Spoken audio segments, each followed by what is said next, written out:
If you're thinking about buying in Vancouver, there are three areas I see buyers underestimate, and they're not the obvious ones. It's not the marble countertops. It's not the staging. It's what's happening underneath the numbers. And right now, something subtle is happening in the Vancouver market.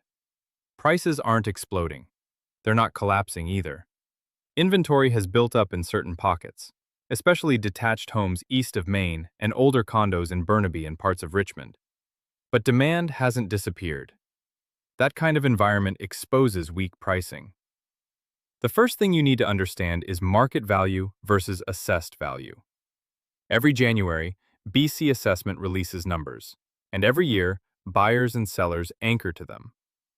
But assessed value is a snapshot from last July. Market value is what buyers are willing to pay today, under today's interest rates and inventory levels. When I look at properties in areas like Renfrew Heights or Kerrisdale, I'm seeing cases where list prices are sitting 10 to 15% above assessed value, and they're sitting on the market. That combination hasn't appeared consistently in the past few years. On the other side, when something trades slightly under assessment in a strong school catchment like Lord Byng or near Brentwood, it moves quickly. The numbers show a clear shift.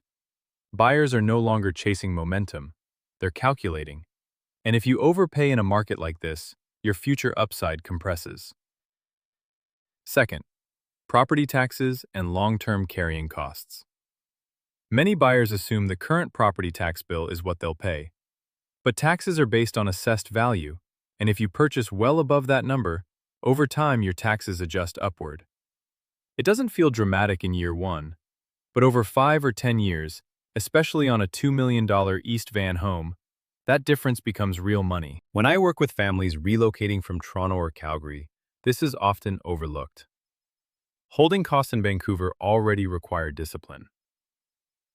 Third, strata and building risk. If you're buying a condo in Metrotown, Olympic Village, or parts of Yaletown built in the early 2000s, you need to read the depreciation report carefully. Pressure is quietly building in some older buildings where maintenance was deferred during the strong run-up years. A healthy contingency reserve fund matters. Upcoming envelope repairs matter. Elevator replacements matter. Those costs don't show up in listing photos. From a transaction perspective, I've seen buyers negotiate hard on price, and then get surprised by a special levy 6 months later. That changes the math completely. The bigger picture is this. We're in a balanced phase, not euphoric, not distressed. That creates opportunity, but only for buyers who understand structure, land value, and long-term positioning. When I evaluate homes, I look at lot orientation, redevelopment potential under current zoning, layout functionality for modern families, and future resale flexibility. Cosmetics are easy. Structural mistakes are expensive. If you're thinking about making a move in this kind of market, the strategy matters. Timing and positioning make a difference in environments like this. If you'd like a simple breakdown of how to evaluate assessed value, market value, and building risk in Vancouver, comment the word value below. I'll send you a quick guide that walks through the key points we discussed so you can approach your next move with clarity.